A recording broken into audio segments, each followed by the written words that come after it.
than all the armies in the world put together, and that is an idea. Idea perhaps is more stronger than all the weapons in the world put together. Hello and a very warm welcome viewers. You're watching this special presentation of Sunset TV on the journey of startups. We're in Bengaluru right now, and today let's hear the story of India's first microblogging platform, Koo.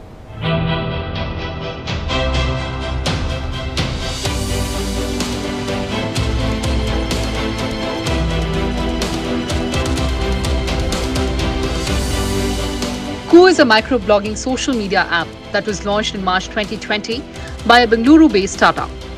It is currently pitched as India's homegrown alternative to Twitter. The app won the Atmanirbhar App Challenge organized by the government to encourage homegrown innovation. While Koo is almost identical to Twitter in layout and even offers certain features that Twitter does not. One of the biggest advantages of Koo in India is that it allows users to post content in Hindi and other regional languages, which make it popular with Indian users.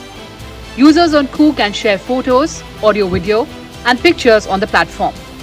The microbloggers can use hashtags, tag others, and chat with others over direct messages. The character limit for Koo is 400 as opposed to Twitter's character limit of 220. Hi Apramaya. Hi. Pleasure being here at Koo's office. Welcome. Thank you so much. So India's first microblogging social media platform.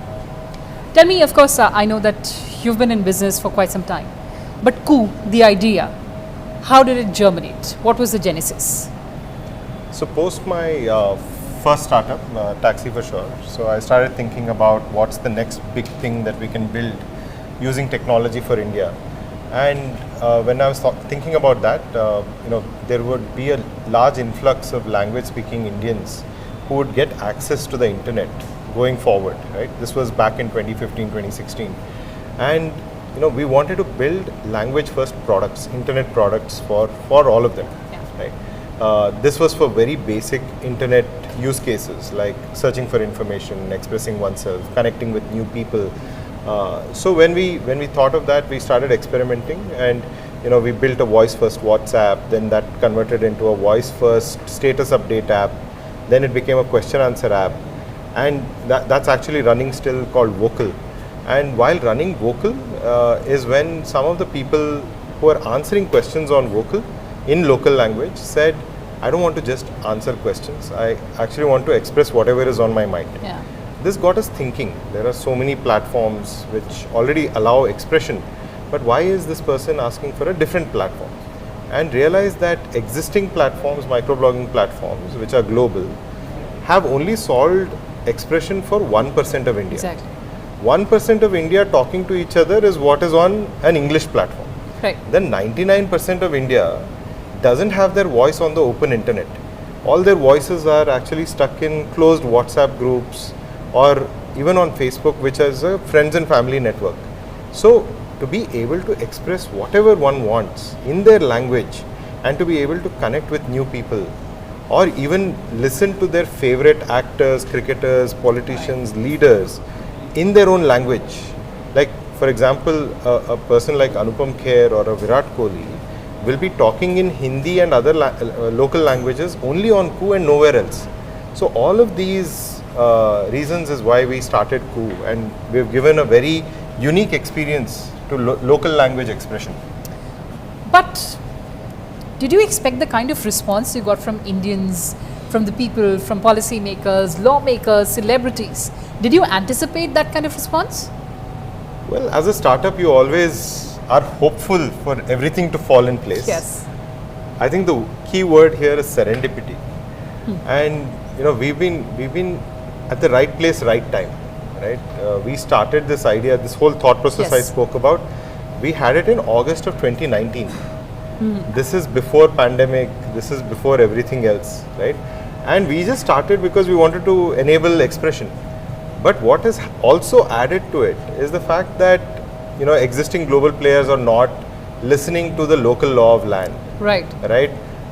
And they're not very good at enabling local languages. So both of this combined together gave us an opportunity when actually there was an incident in 2021, yes. right? when Twitter wasn't listening to the local law of land. Exactly. And if a foreign entity doesn't listen to the local law of land, we were an alternative. And a lot of the leaders across India actually joined the platform, and that influenced a lot of Bollywood folks, a lot of sports people, a lot of common people to actually join the platform. And then is when they realized what we had built. Right. And so serendipity, I would say. Serendipity is the flavor of the season. But tell me, you made a very important point about international or the global giants in the social media space. Social media is a very effective medium of communication, but it could be equally problematic. Yeah. So how do you moderate the content? Is there a robust mechanism in place? How do you do that? No, we try and simplify everything that is complex about social media. That's our general philosophy. We use first principles. We use the fact that we are customizing to a country. Right? Today we are operational in India. We understand the laws of India, and we know the definition of freedom of speech in the offline world. We try to mimic that online. Right?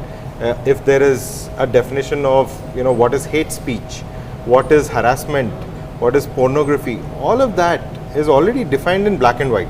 Yes. So we bring that definition into governing the community online as well. Right? There is no different definition. There is no American or any other country definition that we have to apply onto Koo. It is just Indian law applied to Koo in all of these aspects. So it becomes actually very black and white for us on which content is allowed and which is not allowed. So, being governed by a single law is always very beneficial when you're running a social media platform. How about some coffee at Koo office? Oh, perfect. In our special Koo mugs. The Koo cups. So tell me, how are you different from other social media platforms? Why should one join the Koo platform? So we've taken a very first principle approach to building our product. We live in India. We observe how people are behaving, and we kind of respect the aspect that people are talking in language most of the times. Like even you and me during business hours, we'll talk in English, but at home we're going to go back and speak local languages. So Indians mostly express from their heart in their local language. Yes. Right? So bringing all of these onto the platform is very important. So enabling English speaking India to be able to talk in multiple languages at once is a feature we have called multilingual cooing. So you can not only take one thought and make it into multiple languages, but also distribute it to each of the communities separately, because we have different communities. That is one. Second, in each community, every day the Kannadiga is speaking about something different from the Tamilian, is different from Marathi person to a Bangla person. The hashtag trends in each of these communities is different. Yes. Because of us enabling language communities. And that is what India is all about. And third, to build a very strong community on the open internet, you have to introduce people to one another. Right, right. And that's a very important aspect of getting a very tight social network going. Yes. And this is what we have done with all the languages. So we introduce you to people based on your interest. Our machine learning language picks up what is the topic of discussion, and based on what you are liking, commenting on, we will keep referring you to more of such topics and people, so that your affinity towards what you are following on the platform keeps increasing and getting better. So then there are allegations of data colonization or how the data is being used. No, so it is always user first. So we're not using it against a user at any point in time. We are actually giving you, so if you are interested in Bollywood, we will give you more Bollywood. In Bollywood, you like a particular actor, or a movie or a director or a singer, we will give you more content from them. And if you express that you don't like it, the machine learning algorithm will start neglecting those signs as well. Okay. So it is customized to each one. For you, Koo may be a place where you will find a lot of entertainment content. For somebody else, it might be politics. For the third person, it might be all the temples of India coming together. Yeah. So the platform will become big only if we can customize and personalize the experience to every Indian, and that's what we do. So when you thought of this business model, what was the idea behind? Well, for us, I think including everybody in our journey, like for example, all global social media today take every user's time and attention as an investment into the platform. Yes. Now, because the users are spending time and attention, they are able to go and sell that to an advertiser and make money from them. Right. But none of the social media actually give back the money that they made to the user, Right. who is actually investing the time and attention. We are flipping that around. We are actually involving the user and thanking them for the time and attention that they have spent on the platform. This is also a first in social media. Yes. So using language and culture, using localization to the country, using inclusive monetization with the user. So these are all concepts that we have brought into the world of social media, and I'm sure there are not just India, but we can go to a country like Indonesia, Nigeria, Middle East, where there are local languages, cultures, and a growing need for them to have their own social media network, and Koo can provide that. So what are the plans of going global? So we're focused on India. We want to prove the entire model in India first, and then go to every country which has multiple languages. Like Indonesia has multiple languages, Nigeria has multiple languages. So all those countries are ripe for us to actually enter.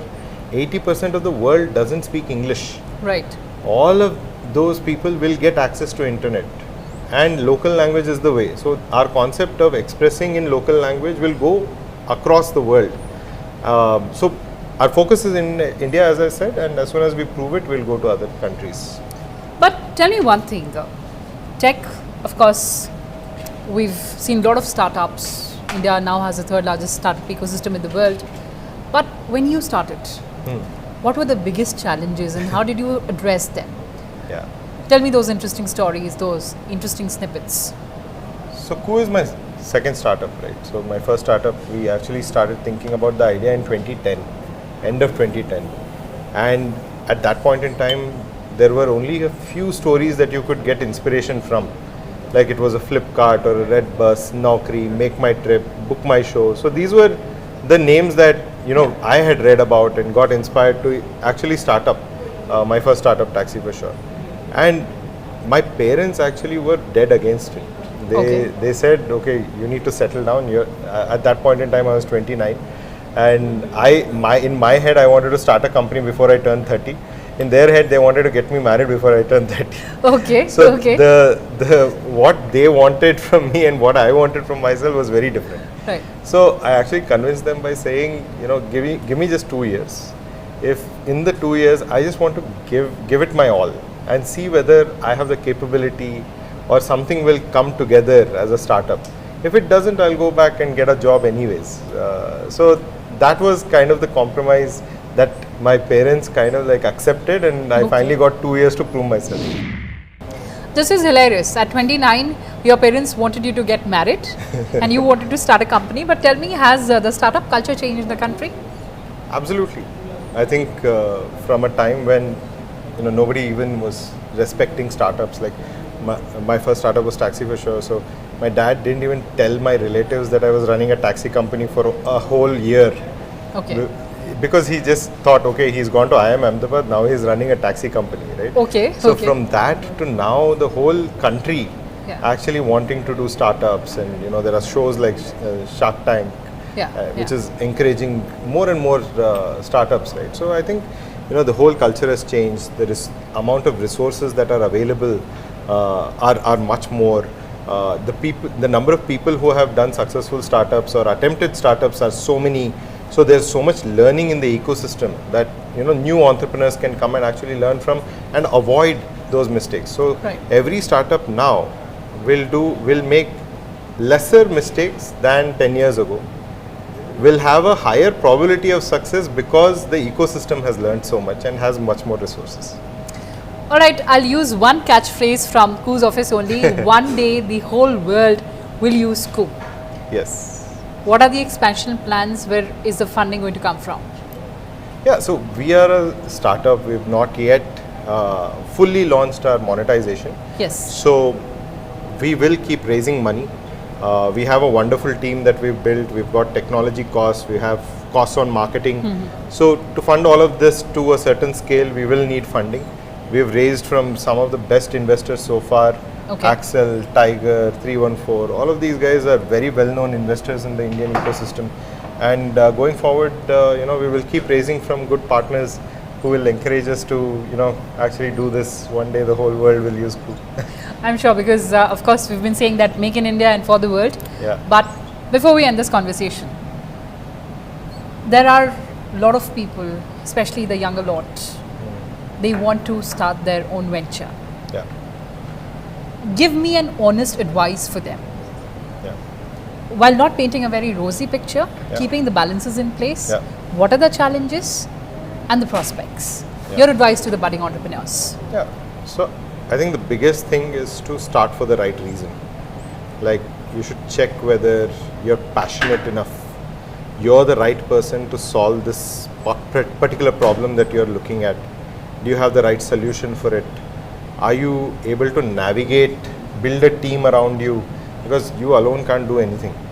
It is a team Yes. of people that you will have to attract. So a startup is, like bringing a child into the world, right? Yes, yes. It is not going to be easy all the time. Right. While at the end of it, the end product will always make you happy because you've kind of like created something new that will help the world. Right. Right. So I think there will be ups and downs. So that's why my first statement: start for the right reason, because there will be so many ups and downs. There are more downs than ups in the initial Yes. period, and for that one moment of happiness, once in a blue moon, you have to struggle every day till it kind of matures and becomes a big company. But that perseverance, that right idea, that right time, that is extremely crucial. Yeah, absolutely. So, as in, you have to have tremendous patience. You have to have the agility to move according to the market. So, if you're too rigid and say, okay, this is the idea and I want to only do this and not listen to the market, then you're doomed, right? Yes. You have to constantly learn from your users. You have to constantly learn from the market, your suppliers, if there is a supply side to your business. So, I think being adaptive, change every day if required, every moment, and build people around you who will come and show you a mirror every day on whether some of the calls that you take as an entrepreneur and founder is right or wrong. Right. I think it accelerates your personality a lot. Right. It's a crash course on life. So a lot of benefits. At the same time, you should be ready for the ups and downs. Absolutely. So be ready for the ups and downs. But fantastic having this conversation with you at the Koo headquarters here in Bengaluru. Well, thank you so much for talking to us, and thank you so much for this candid conversation, and all the very best for all your future endeavors. Thank you so much. Well, viewers, that's all we had for you in this edition. Thanks for watching.